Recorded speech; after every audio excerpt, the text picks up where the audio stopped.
Hello everyone. Welcome to Hill Street. Today's story is My Witching Hour. If you end up enjoying this story, please leave a like. If you enjoy hearing stories from me, please subscribe. Let me know how I'm doing in the comments. Now, let's get to this nightmare. Can you turn on the radio? Suzanne asked from the back seat. She looked eagerly at me, and I knew I couldn't say no. She always had that look in her eye that begged to be acknowledged. That was my daughter for you. She was one of the most important aspects of my life. Sure, sweetheart, I answered with a smile. What kind of tunes are you looking for? Suzanne contemplated for a moment, looking out at the trees as they passed by the window. How about some pop music? She asked innocently, returning to meet my gaze in the rear-view mirror. Aye, aye, Captain, I said, to which she giggled. As I got a signal of the station I was looking for, she flashed that bright, innocent grin of hers, listening to the song that had been playing. I like this one. I'm turning it up, Tiffany chimed in. I smiled warmly at my wife. She was the greatest woman I'd ever met.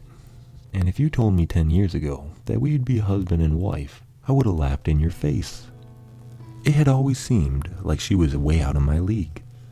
And yet, out of everyone she could have fallen for, she chose me. Life was happy in those moments, the years when my heart was intact. It seemed like it could never happen to them, to me. Life has a funny way of slapping you in the face when you're vulnerable. I always lived with the mentality that when you're happy for an extended period of time, something negative is bound to impact your life. I was Icarus, soaring to the heavens, far above the corrupt lands below. I had everything I had ever wanted, but I flew too close to the sun. Here I am, with my featherless, scorched wings and my shattered heart. It was a drunk driver, going at least 30 miles per hour, over the speed limit. We all saw it coming as it veered to the left and in front of us, but only one of us would live to mourn. Only one broken spirit to blame himself for the blood spilled. The day they died was the day I knew there was no God watching from above. I had died in a different sense of the word. A part of my essence was bludgeoned by the overwhelming heartache. I blame myself to this day. I hope that if I die, I'll at least come to terms with everything that has happened. I'm sorry for my lack of manners. My name is Marcus Blease. I've been stuck in a state of grieving for a long time now. Not only will the pain not leave, but they won't leave. I know full well that I will sound crazy when I say this, but I sometimes see them walking in the hallways at nighttime. I can't see them clearly, and whenever I get up to look, they've already disappeared. However, something feels off about the way they move. It is as several joints in their body are dislocated. As they walk, their limbs seem to awkwardly dangle. It's deeply unsettling to witness. Sometimes in the darkness, I see them slowly turn to face me before sinking back into the shadows. There has to be something wrong with me, right? There's no way of ever knowing. I lost what I thought I was supposed to be. Nothing makes sense about my life anymore, and I'm just an existential joke. The tears are too much to bear. I need to do something, but I'm at a loss of comprehensive thoughts. I lose sleep, and when I am eventually forced into slumber by the lack of rest, I am greeted with the painful dreams of the life I knew. It's a formula that I've narrowed down to a science.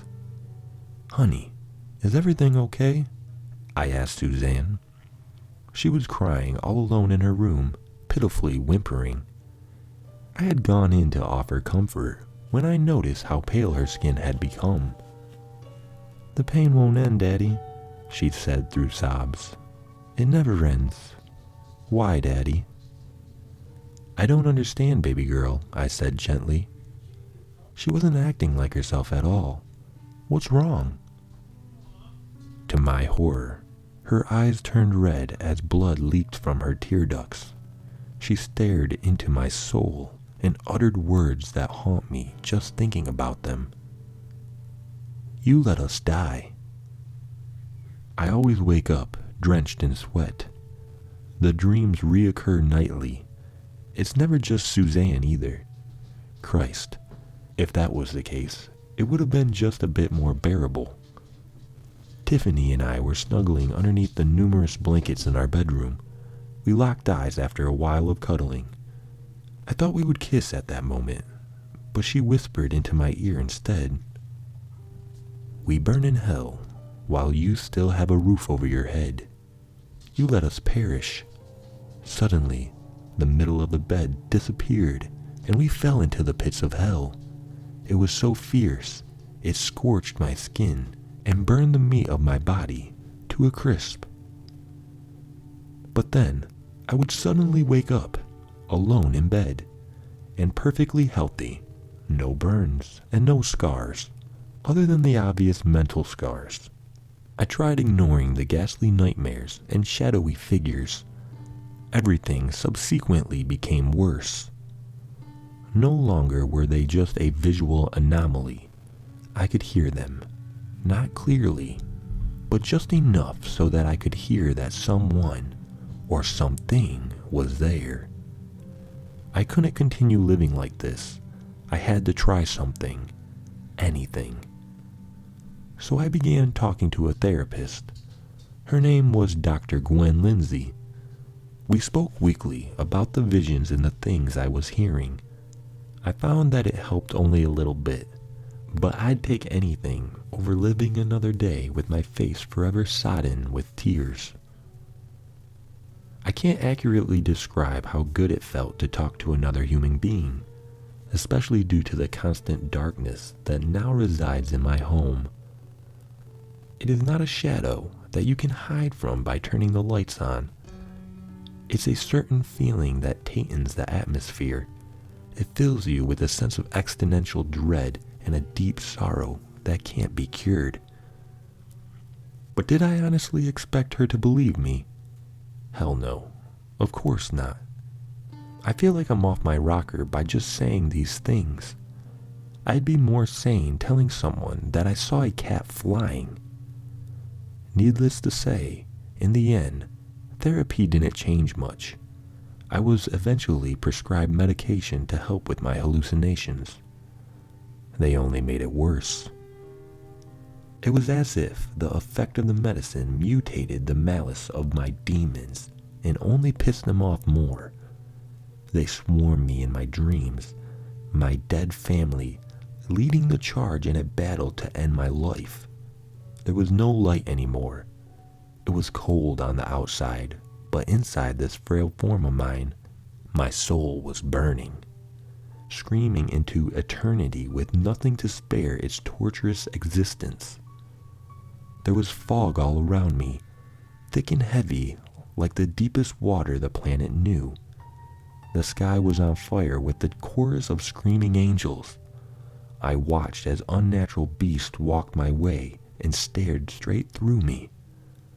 There were twisted versions of Suzanne and Tiffany that made terrible noises, like mixes between rasps and moans. They echoed for eternity, and they were soon upon me, tearing my flesh and ripping my limbs. I was destroyed and put back together until the episode faded. It was strenuous on my brain to even comprehend what I had become. What's more, the hallucinations didn't even feel like hallucinations anymore. I could hear every painful word. "Can you turn on the radio?" Suzanne's voice called out with a chilling distortion. "How about some pop music?" "I like this one. I'm turning it up," Tiffany chimed in, seemingly out of nowhere. They also began to influence the physical world, locking doors and hiding items that I wanted. I had no idea what I was to do about anything. I was as good as dead. I couldn't eat. I couldn't drink. I couldn't think straight. They had begun to touch me in ways they had before they perished. Suzanne hugged my waist but stared up at me with her cold dead eyes. Tiffany kissed me with her rotted lips and smiled with her torn face. Something had to be done. My torment had lasted an age, and I certainly seemed to have aged as well. It was time that I confronted my demons, and I took back my life, unless I wanted to rot in hell alongside them. It was a prophetic night. The clouds in the sky gave way to roaring thunder and rain that seemed to punch the roof. I sat in a dark room, knife in hand, waiting for the ghastly apparitions to find me. And as my determination-fueled brain foretold, they came, slowly walking down the shadowy hallway. They spastically approached, ever so slowly, methodical in their abyssal hatred. I pulled a lighter from my pocket and lit it, gazing at the small flame it emitted. The glow illuminated the resolve on my face. I tossed the lighter to the ground a few feet in front of me. The hardwood erupted into flames, the gasoline lining the house in patterns. Rings of fire were lit as the creatures looked around in confusion. The chaos had climbed up the wall, burning through the wallpaper. Suzanne and Tiffany turned back to me as I slowly stood up, the knife in my clenched fist. They stared holes into me as I looked into the abyss of their eyes. That's when I made the first move. I lunged towards them, arching my arm high above my head. I stabbed Tiffany in the shoulder, but she didn't seem to register that I had even moved. Instead, a decaying hand grabbed my throat with monstrous power, throwing me aside. The wind was knocked out of me as I struggled to stand. The knife was lodged in her shoulder, but she couldn't feel anything. There was a cold look on her deteriorating face, one that spoke of emotionless anger. It was directed towards me. Standing up, I raised my fists as Suzanne ran up to me. She kicked and screamed, making tiny cuts on my flesh. I kicked her aside, ducking my head. I had narrowly avoided a punch to the face delivered by Tiffany. I turned around and watched her smile maliciously. We stood in the middle of the hellfire. It was wrapped by the evil scents radiating off the demons. I quickly looked around for an object I could grab that would substitute for a weapon. I ripped off the leg of a nearby table and held it towards the monstrosities like a sword. They were unfazed, slowly moving forward. I swung at Tiffany's head, but was then baffled because I had phased right through her. "What the hell?" I said aloud. They looked at me inquisitively. No, you don't get to play with me like that. I swung again, this time connecting with her head and making her stumble a bit. Then it struck me. If I wanted to conquer my demons, I needed to vent to them. It made them vulnerable. I lived in fear for the longest time because of the guilt. But I'm breaking free now. "Free from your crap," I yelled, bringing the leg of the table down on Tiffany's back. The creature yelped out in pain. It sounded utterly inhuman, like no animal that has ever existed. Suddenly, their anger had held a weight I had not known in all of my life. It was equivalent to being crushed by thousands of tons of mass, except none of the pain was tangible. "You abandoned us to burn in hell," Suzanne yelled in anger, her voice distorted by her rotting vocal cords. The fire changed to a sickening green color. Everything was so much hotter. She ran into me, attempting to push me into the flames. I could feel the intense heat on the back of my neck as she struggled against me. "You're going to burn longer. Because you never let go, I howled, shifting my weight and catching her off balance. I punched her in the side of the head, causing her to trip into the flames. She scratched at her already peeling flesh while being burned alive. Tiffany then let out a thunderous roar that shook the foundation of the house. I turned around to see that she was morphing into something that barely resembled a humanoid shape. The fire turned a bright blue and the walls were becoming non-existent, leaving only the shell of my home. Her new form was horrendous, and every time I close my eyes, I can still see it, staring at me with empty sockets for eyes. Her lower half resembled the body of a spider. The legs were long human arms ending in sharp claws. Her upper half was a writhing entanglement of heads and necks, each abomination resembling her face. They spoke in unison. "You were the one that should have died in that crash," she hissed. "You're a pathetic shell of a man. I would have been better off loving someone else." It was a shot to my heart that formed tears in my eyes, and for a moment, my mind seemed to wander off, back to the moments I treasured with my family, back to the love in her eyes. The beast before me became invincible again. It grabbed me with one of its decaying arms and threw me up the stairs to the second floor. I crashed into the wall, beginning to feel dizzy as it climbed up to greet me. "You know," I said, gasping for air, "they say that when you bury a body, they rest in peace. But you just turned into a dumb bitch. I should have cheated on you when I had the chance." The creature shrank just a little bit. It was vulnerable again. My chance to turn the tide of the battle. I quickly stood up and charged at the confused demon. I slammed her into what used to be our bedroom. She fell to the ground, panting for air.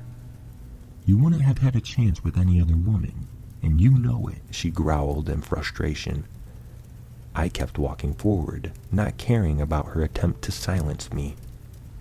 I have had a better chance of making it out of this fight alive. I stood mere feet away from her.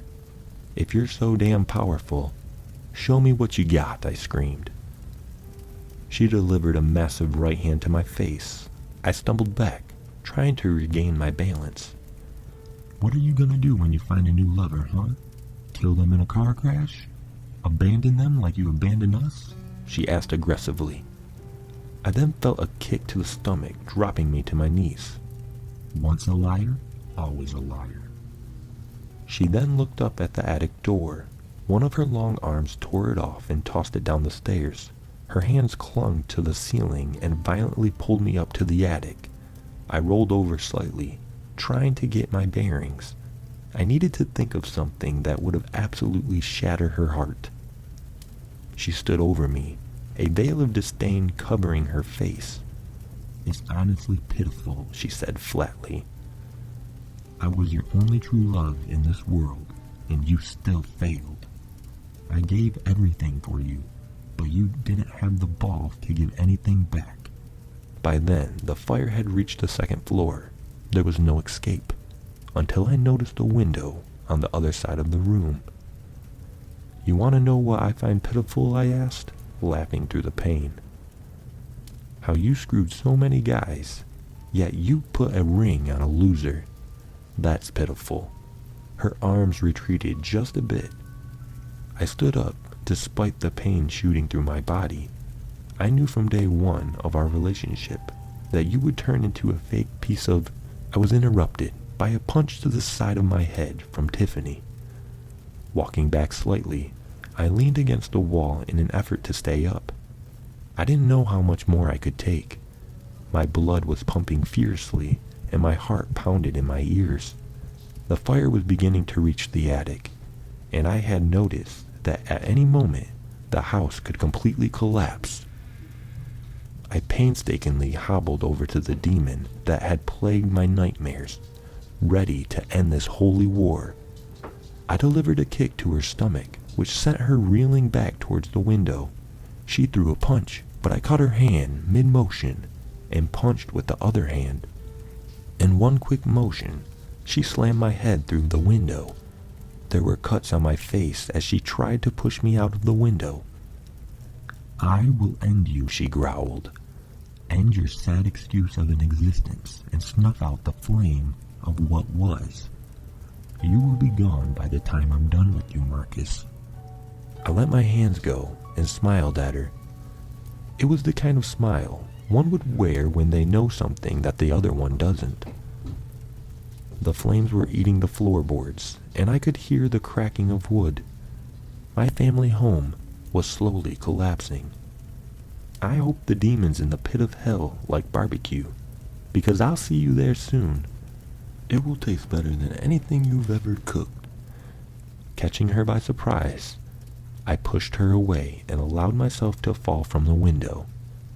Everything seemed to slow into a skydiving free fall. My world turned into flashing lights, fire trucks on the scene, lightning bursting from the tempestuous storm, and ethereal flames that lit up the night like the wrath of the full moon. I watched as the attic collapsed, bringing everything else down with it. I closed my eyes, aware of the impact as I descended upon the earth. But even as my body hit the ground hard, I felt liberated from a world of pain. My vision faded as they lifted me into an ambulance.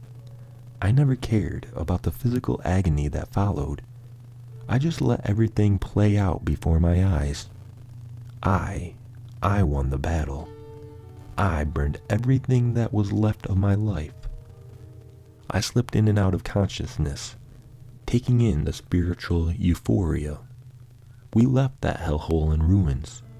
I could move forward. Rehabilitation was a horse of a different color. It took months for everything to go back to normal.